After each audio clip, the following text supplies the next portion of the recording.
শুভ সকাল বন্ধুরা, কেমন আছো তোমরা সবাই? আশা করছি তোমরা সবাই খুব ভালো আছো আর আমরাও ভালো আছি। আমার আরও একটি নতুন ব্লগে তোমাদের সবাইকে অনেক স্বাগত জানাই। আজ হচ্ছে মঙ্গলবার আর এখন বাজে ঘড়ির কাঁটায় ওই সকাল 6:30 মতো। তবে চলো আজকের ব্লগটা এখান থেকেই শুরু করছি। আশা করি ব্লগটা তোমাদের ভালো লাগবে। এই যে রোজকার মতো ঘুম থেকে উঠেছি, তারপর দুটো ঘর, উঠোন, বারান্দা সব ঝাড় দিয়ে চলে আসলাম এই যে ঘরের সামনে সিঁড়িতে একটু জল দিতে। তো ওইদিকে ঘরের সামনেটা জল দিয়ে তারপর চলে আসলাম এই যে রাস্তা মানে বাড়ির সামনাটা একটু জল দিতে। আর এত পরিমাণে বৃষ্টি হয়েছে, এই দেখো ভোরবেলার দিকে প্রচুর বৃষ্টি হয়েছে। তো এখনো কিন্তু উঠোনে জল জমে আছে। আর এই যে উঠোনটা পাকা করা হয়েছে না, তো জায়গায় জায়গায় একটু নিচু আছে, তার জন্য না জলটা ভালো মতন যেতে পারে না। তো যাই হোক, ওইদিকে বাসি কাজগুলো সেরে চান করে কিন্তু সোজা পুজো দিয়ে চলে এসেছি এই যে ঘরে। দেখো, তারপর ঘরে এসে এদিকে চুলটা আঁচড়িয়ে মুখে একটু হালকা ক্রিম মেখে সিঁদুরটা পরে নিলাম। আর এখন যে পরিমাণে গরম, মুখে ক্রিম মাখার সঙ্গে সঙ্গেই কিন্তু মুখটা ঘেমে যায়, আর মুখে ক্রিম না মাখলেও কিন্তু চলে যায়। তো যাই হোক, এই যে চলে আসলাম রান্নাঘরে। আর এই রান্নাঘর থেকেই তো সকালটা শুরু হয়। আমাদের মেয়েদের কিন্তু এই সকালটা শুরু হয় রান্নাঘর থেকে আর শেষ হয় ওই রান্নাঘর থেকেই। তো এইদিকে হাজবেন্ডের টিফিন করতে হবে, তাড়াতাড়ি করে হাজবেন্ডের জন্য রুটি আর একটা সবজি করে দিব। এর মাঝে আমার অনেকটা সময় কিন্তু কেটে গেছে। হাজবেন্ডের টিফিন করে দিয়েছি, তারপর চাটা খাওয়া হয়ে গেছে, এইদিকে রান্নাও বসিয়ে দিয়েছি। ওই যে ছেলেদের স্কুল আছে, এখন রান্নাটা আরো তাড়াতাড়ি সারতে হবে। তো এদিকে দেখো ভাত হয়ে গেছে, আর এইদিকে না ডাল বসিয়েছি, সেটা হচ্ছে মুগের ডাল। এই যে কচু এনেছে সেই কচু দিয়ে। তো কচুটা না খেতে ভালো লাগে না, কিন্তু ওই যে এনেছে খেতে তো হবেই, ফেলে দিয়ে তো আর লাভ নেই, এত বড় একটা কচু এনেছে। তো যাই হোক, এইদিকে না কালকে রাতে হাজবেন্ড পাস্তা নিয়ে এসেছিল আর সাথে এনেছিল মুগ ডাল। আর এইদিকে পাস্তাটা আমি কৌটোতে ঢেলে রেখে দিলাম, আর এই যে মুগ ডাল কিছুটা রান্না করেছি আর বাকিটা এই যে কৌটোতে ঢেলে রাখলাম।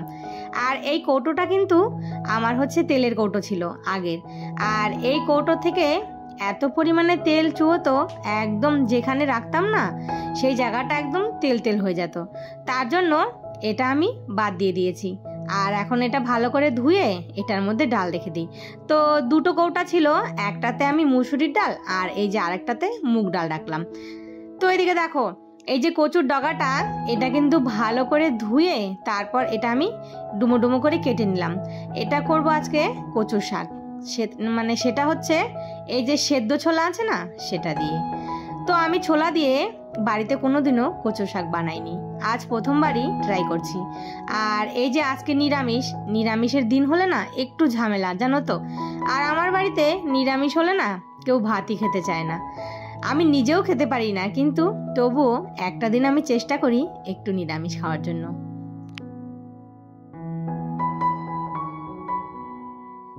এইদিকে দেখো সমস্ত মশলার কৌটোগুলো কাজ হয়ে গেছে, এখন এগুলো সব তুলে রেখে দিব। আর এই মশলার কৌটোগুলো সব কিন্তু আমার নিরামিষের জন্য। আমার কিন্তু আমিষ নিরামিষের আলাদা আলাদা মশলা, তেল মশলা সব কিছু। এদিকে না ছেলে স্কুলে যাবে, তো আমার না একদমই খেয়াল ছিল না, ঘড়িতে দেখি 10:30 বেজে গেছে, মানে ওকে 11:45টার দিকে স্কুলে নিয়ে যাই। যেতে বেশি সময় লাগে না, তো তাড়াতাড়ি করে না ও চান করে এসেছে, ওকে ভাতটা মেখে দিয়েছি ডাল দিয়ে, আর সাথে কয়েকটা পাঁপড় ভেজে দিলাম।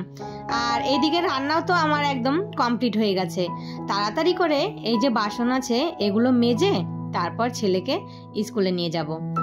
তো এইদিকে দেখো বাসন টাসন সমস্ত মাজা হয়ে গেছে, এখন শুধু গ্যাসটা পরিষ্কার করার বাকি। আর এই যে ডাল রান্না করলে না গ্যাসের অবস্থা একদম কিন্তু 12 বেজে যায়। ডালটা যখন আমরা ফোড়ন দেই তখন চারিদিকে যে ডালটা ছিটে যায় না, সেইটাতে মানে সেই ডালটা পড়ে কিন্তু গ্যাসটা ভীষণ পরিমাণে নোংরা হয়। তো চলো তোমাদের সঙ্গে শেয়ার করছি আজকে কি কি রান্না করলাম। তো এই যে হাঁড়িতে আছে গরম গরম ভাত, এই যে ছেলে পাঁপড় খেয়েছে, কয়েকটা পাঁপড় রেখে দিয়েছে। এই যে সাথে আছে ছোলা দিয়ে কচুর শাক, মুগের ডাল আর হচ্ছে সয়াবিনের তরকারি। রোজকার বলা কথা, তোমরা যারা এই পর্যন্ত ধৈর্য ধরে আমার ভিডিওটা দেখছো তো প্লিজ একটা লাইক দিয়ে দিও। আর আমার এই ভিডিওর কোনো অংশ যদি তোমাদের ভালো লেগে থাকে তাহলে কিন্তু একটা ছোট্ট কমেন্ট করে জানিও। আর আমার এই ছোট্ট পরিবারে তোমরা যদি কেউ নতুন সদস্য হয়ে থাকো, মানে আমার নতুন বন্ধুরা, তাহলে চ্যানেলটা সাবস্ক্রাইব করে আমার পাশে থেকো। আর যারা অলরেডি কাজটা করে দিয়েছো তাদেরকে কিন্তু অসংখ্য ধন্যবাদ। তো এদিকে না ছাদে এসেছি, সকালে জামা কাপড় মেলেছিলাম কিন্তু ভেতরে, ভেবেছিলাম রোদ উঠবে না, তো হালকা একটু রোদ উঠেছে, তো জামা কাপড়গুলো না বাইরে মেলে দিয়ে গেলাম। আর এদিকে কালকে না দুটো নাইটি এনেছি, মানে ছোট হাতা, তো সেই নাইটি দুটো একটু বড় হয়েছে, তো নাইটি দুটো না ধুয়ে মেলে দিয়েছি। ধোয়ার পর একটু চেপে যায়, তারপর সেলাই করে নিব। তো এদিকে না গাছে দেখো কি সুন্দর টমেটো হয়েছে, তারপর দুটো বেগুনও হয়েছে, আর পেয়ারা গাছে প্রচুর পরিমাণে পেয়ারা এসেছে। তো এখানে আমি না একটু আম মাখা করেছি, কাসন্দ এনেছি, তো সেই কাসন্দ দিয়ে কিন্তু আম মাখা খেতে বেশ ভালো লাগে। এরপর কিছুটা সময় কেটে গেছে, তারপর এই দেখো, ভেবেছিলাম না ছাদের জামা কাপড়গুলো শুকোবে, কিন্তু সমস্ত জামা কাপড়গুলো সুন্দর শুকিয়ে গেছে। তো এই যে জামা কাপড়গুলো এনে এখন ভাঁজ করে রাখলাম। আর এই নাইটি দুটো না একটু বড় হয়েছে, তো এটা ধুয়ে দিলাম। ধোয়ার পরে একটু চাপে, মানে সুতির জিনিস ধুয়ে দিলে না একটু চেপে যায়, তারপর এগুলো সেলাই করে আনবো। এখন বাজে বিকেল 4টা, আর এই যে বেরিয়ে পড়লাম ছেলেকে ডাক্তার দেখাতে। তো সেই যে ডাক্তারবাবু আসতে বলেছিল 2 সপ্তাহ পরে, তো আজকে এই যে এখানে ডাক্তার বসবে, তো সেখানেই চলে আসলাম। আর এসে না এত হয়েছে আমাদের, একদম 30 জনের পরে নাম পড়েছে। তো যাই হোক, বসে থাকতে থাকতে রাত্রি 8:45 বেজে গেছে আমাদের। তারপর ডক্টরবাবুকে রিপোর্ট দেখাতে এসেছিলাম। আর ডক্টরবাবু রিপোর্ট দেখে এই কথা বলবে আমি কোনোদিনও ভাবতেই পারিনি। সেটা হচ্ছে এই যে চোখের ডাক্তার দেখাতে বলেছিল, তো সেখান থেকে ডাক্তারবাবু বলেছে চশমা নিতে। আর ডক্টরবাবুকে যখন দেখালাম যে এই যে রিপোর্টটা, তো ডাক্তারবাবু সেই একই কথাই কিন্তু বলল যে না, ছেলেকে চশমা দিতেই হবে, দেখো এতটুকু বয়সে চশমা। তো চলে আসলাম চশমার দোকানে। তো এখানে এই যে চশমার ফ্রেমটা পছন্দ করা হচ্ছে, কেননা মুখের সাইজ অনুযায়ী চশমা নিতে হবে। তো এই যে তার জন্য কয়েকটা চশমা দেখে একটা পছন্দ করে রেখে দিয়েছি, তো বানিয়ে পরে বাড়িতে পাঠিয়ে দিবে। তো চলো, এদিকে চশমাও পছন্দ হয়ে গেছে, এখন আমরা সোজা বাড়ি। আর অনেকগুলো ওষুধ দিয়েছে জানো তো, এই যে দেখো, 2টো ফাইল দিয়েছে ভিটামিন, আর একটা ট্যাবলেটের পাতা দিয়েছে, আর এই যে 2টো কৃমির ওষুধ দিয়েছে। তো চলো বন্ধুরা, আজকের ভিডিওটা তাহলে এখানেই শেষ করি। সবাই ভালো থেকো, সুস্থ থেকো। আর আজকের ভিডিওটা কেমন হয়েছে অবশ্যই কিন্তু একটা কমেন্ট করে জানিও। আবারও দেখা হবে।